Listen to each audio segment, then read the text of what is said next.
ನಾವು ಏವಿಯರಿ ಒಳಗಡೆ ಹೋಗ್ತೀವಿ. ಇಲ್ಲಿ we have a lot of birds. ಸುಮಾರು ಒಂದು there are more than 300 plus birds, 25 plus different species of birds. ಸುಮಾರು 25 ಥರದ ಬೇರೆ ಬೇರೆ ತಳಿಗಳಿವೆ. ಸೊ ಇಲ್ಲಿ will go inside the aviary. ಇಲ್ಲಿ ಹೋಗಿದಾಗ will all have to look down. ಎಲ್ಲರೂ ಕೆಳಗೆ ನೋಡ್ಕೊಂಡು ಓಡಾಡಬೇಕು.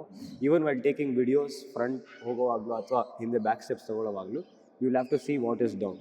ಏನಕ್ಕಂದರೆ ಪಕ್ಷಿಗಳು ಫೀಡ್ ಕೊಡ್ತೀವಲ್ವಾ ಸ್ಟಾರ್ಟಿಂಗಲ್ಲಿ, ದಿಲ್ ಕಮ್ ಈಟ್. ಆ ಗ್ಯಾಪಲ್ಲಿ ಏನಾದರೂ ಬಿದ್ದರೆ if it is falling, all of them will be eating from down. ಕೆಳಗಡೆ ಬಿದ್ದಿರೋದನ್ನು ತಿಂತಾ ಇರ್ತವೆ. ಬೈ ಮಿಸ್ಟೇಕ್ ಆಗಿ if you step on them, as it will be very hard for them to survive. ಬದುಕೋದು ಕಷ್ಟ. ಸೊ ಆ ಒಂದು ಕಾರಣಕ್ಕೆ ಕೆಳಗೆ ನೋಡಿಕೊಂಡೇ ಓಡಾಡೋಣ. And I'll give you sunflower seed ಸ್ಟಾರ್ಟಿಂಗಲ್ಲಿ, you will be able to feed them. But ಯಾವುದೇ ಪಕ್ಷಿನೂ ದಯವಿಟ್ಟು ಟಚ್ ಮಾಡೋದು ಬೇಡ. Let's not touch any bird, because usually ಕೆಲವೊಂದು ಪಕ್ಷಿಗಳು ಟಚ್ ಮಾಡಿದ್ರೆ ದೇ ವಿಲ್ ಫೀಲ್ ಅನ್ಕಂಫರ್ಟೇಬಲ್. ಯಾಕಂದರೆ ಅದನ್ನು ಬೇಟೆ ಆಡೋ ಪ್ರಾಣಿಗಳು they will bite anywhere and everywhere ಪಕ್ಷಿ ಮೇಲೆ. ಸೊ ಈ ಕತ್ತೆ ಹಿಡಿಯುತ್ತೆ, ಬಾಲ ಹಿಡಿಯುತ್ತೆ, ಆ ಥರ ಇಲ್ಲ, ಪೂರ್ತಿ ಬಾಡಿ ಹಿಡ್ಕೊಂಡು ಹಿಡಿದ್ಬಿಡ್ತಾರೆ. ಸೊ ಅವ್ರಿಗೆ ಎಲ್ಲೇ ಮುಟ್ಟಿದ್ರೂ ಭಯ ಆಗುತ್ತೆ. ಆ ಕಾರಣಕ್ಕೆ let's not touch any one. But ಅವ್ರಾಗವ್ರೆ lot of them will come sit on our hands. Will have a good time inside also. Okay, will all go inside. Come on, ಬನ್ನಿ. ಒಬ್ರು ಮೇಲೆ ಹೋಗ್ತಿತ್ತು ಅವಾಗ್ಲೇ, ಈಗ ನೋಡಿ ನನ್ನ ಮೇಲೆ ಎಷ್ಟು. Blue monk parrot ಅಂತ ಕರಿತೀವಿ. Okay. So yes, this also belongs to the family of parrots. This is the only parrot which builds a nest. ಕಮ್ಮಿ ಹೋಗಿ ಆಟ ಏನಕ್ಕೆ ನಿಮಗೆ ಕರೆದ್ರೆ ಅಲ್ಲಿ ಬರಲ್ಲ. ಇವಾಗೆಲ್ಲ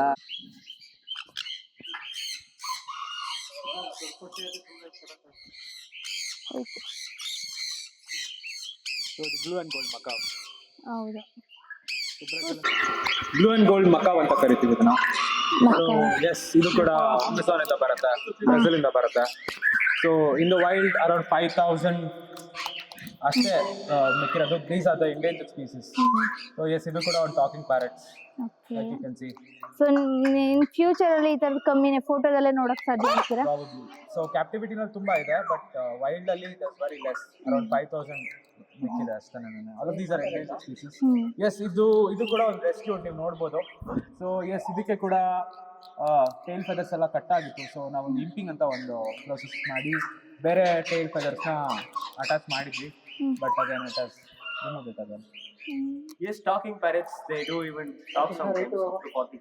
ಅದೇ ಒಂದು ಕ್ವಶನ್ ಇದೆ. ಈಗ ಪ್ಯಾರೆಟ್ ಗಳಿಗೆ ಬಾ ಗಿಳಿರಾಮ ಅಂತ ಹಿಂಗೆಲ್ಲ ಕರೀತಾರೆ ಗೊತ್ತಾ, ಶಾಸ್ತ್ರ ಹೇಳೋ ಟೈಮಲ್ಲಿ ಅವಕ್ಕೆಲ್ಲ ಗೊತ್ತಾಗುತ್ತೆ ಮಾತಾಡೋ ಲ್ಯಾಂಗ್ವೇಜ್ ಎಲ್ಲಾನು? ಎಸ್, ತುಂಬಾ ಟೈಪ್ಸ್ ಆಫ್ ಪ್ಯಾರಿಕೆಟ್ಸ್, ಲಾರಿಕೆಟ್ಸ್ ಇದೆ. ಸೊ ಪ್ಯಾರಿಕೆಟ್ಸ್, ಲಾರಿಕೆಟ್ಸ್ಗೆ ಡಿಫ್ರೆನ್ಸ್ ಏನಪ್ಪಾ ಅಂತಂದ್ರೆ they all belong to the same family. ಸೈಜ್ಗಳಲ್ಲಿ ವೇರಿ ಆಗುತ್ತೆ. ಸೊ ಸೈಜ್ಗಳಲ್ಲಿ ವೇರಿ ಆಗುತ್ತೆ ಅಷ್ಟೇ. But yeah, all of these can take the they are all. ನಾವು ಏನಕ್ಕೆ ಮಾತಾಡುತ್ತೆ ಅಂತಂದ್ರೆ ದೇ ಕ್ಯಾನ್ ಮಿಮಿಕ್. ಸೊ ನಾವು ಹೇಳಿದ್ದನ್ನ it tries to mimic back. So yeah, they can talk. ಇಲ್ಲಿ ಯಾರು ಮಾತಾಡ್ಸ್ಬೋದಾ? ಇಲ್ಲ, ದರ್ ಈಟಿಂಗ್ ದಿಸ್ ಟಾಕ್ಸ್. ಇದೊಂದು ಸ್ವಲ್ಪ ಅಬ್ಯೂಸಿವ್ ಪ್ಯಾರೆಟ್. ಮಾತಾಡುತ್ತಾ ಅಥವಾ ನೀವೇ ಒಂಚೂರು ಕೇಳಿಸ್ಕೊಳ್ತಾ ಇದ್ರೆ they will be talking. Okay, ನಮ್ಗೆ ಅರ್ಥ ಆಗುತ್ತೆ. ನಾವೇನ್ ಮಾತಾಡ್ತೀವಿ ಹಲೋ ಅನ್ನತ್ತೆ, ವಿಲ್ ಬಿ ಟಾಕಿಂಗ್. ನಾವ್ ಇವಾಗ ಏನ್ ಮಾತಾಡ್ತಾ ಇರ್ತೀವಿ, ಏನಾದ್ರೂ ಕ್ಯಾಚ್ ಆದ್ರೆ ವಿಲ್ ರಿಪೀಟ್ ಇಟ್. ಓಕೆ, ಮತ್ತೆ ಯಾವ್ದಾದ್ರು ಒಂದು ಟ್ರೈ ಮಾಡಿ ನಮ್ಮ ಮುಂದೆ. That will be really difficult. ನೀವು ಕೇಳಿಸ್ಕೊಂಡ್ರೆ ದೇ ಟಾಕ್. ಇದೇನ್ ನನ್ನ ಕೈ ಈ ಕಡೆ ಮಾಡಿದ್ರೆ ಅದು ಮಾತಾಡಲ್ಲ ಅನ್ಸುತ್ತೆ. ಇಲ್ಲ, ಬಿಸಿ ಇದೆ.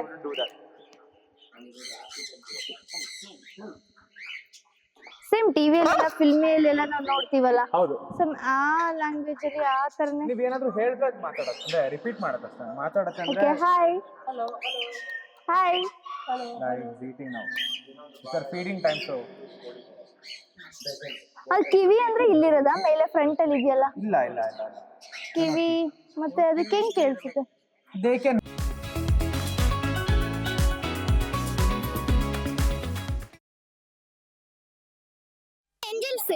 ಏಂಜಲ್ ಫಿಶ್ ಇದೆ, ಜೈಂಟ್ ಗ್ರೂಮಿ ಇದೆ, ಅರ್ಬನಾ ಇದೆ, ಇದು ಎಷ್ಟೊಂದೆಲ್ಲ ಟಚ್ ಮಾಡಿದ್ರಲ್ಲ ನೀವು.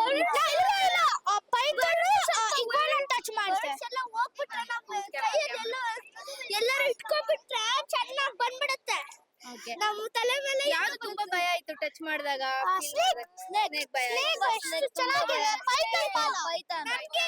ಜಾಸ್ತಿ ಎಸ್ಕೇಪ್ ಆಗ್ಬಿಡ್ತು ಕೇಜಲ್ಲಿ.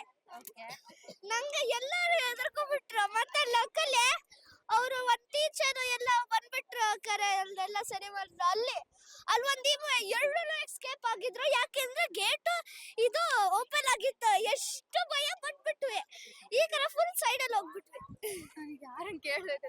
ಓಕೆ, ಇವಾಗೆಲ್ಲ ಬರ್ಡ್ಸ್ ಎಲ್ಲ ಮೀಟ್ ಮಾಡಿದ್ರಿ, ಹೇಗ್ ಟೇಕ್ ಕೇರ್ ಮಾಡ್ತಿದ್ದಾರೆ ಎಲ್ಲ ಗೊತ್ತಾಗಿದೆ ನಿಮ್ಗೆ ಇನ್ಫಾರ್ಮೇಶನ್. ಸೊ ನೀವು ಹೊರಗಡೆ ಹೋದ್ಮೇಲೆ ನೀವೇನಾದ್ರೂ ಟೇಕ್ ಕೇರ್ ಮಾಡ್ಬೇಕು ಅನ್ಸಿದ್ರೆ, ಬರ್ಡ್ಸ್ ಬಗ್ಗೆ ಏನಾದ್ರೂ ಟೇಕ್ ಕೇರ್ ಮಾಡ್ಬೇಕು ಅಥವಾ ಸಾಕ್ಬೇಕು ಅನ್ಸಿದ್ರೆ, ಸೊ ಹೇಗ್ ಕೇರ್ ಮಾಡ್ತೀರಾ? ಸಮ್ಮರ್ ಸೀಸನ್ ಬೇರೆ. Multiple things are there to do, but we can do good. ಏನ್ ಮಾಡ್ಬೋದು ನೀನು ಒಂದ್ suggest? Give be kind. Like we can be kind and give water in the terrace and all to at least they drink. Because now just 1 or 2 hours before we came here, okay? So now only we have started to think that how birds will do every day, like flying there and like there. That's why we should give water and food. Summer season ಎಲ್ಲ ಮನೆ ಮೇಲೆಲ್ಲಾನು water ಇಡೋದು just ಚಿಕ್ಕದಾದ್ರೂ ನಾವು ಮಾಡ್ಬೇಕು. ನಿಮ್ಗೆ ಏನ್ ಅನ್ಸ್ತು?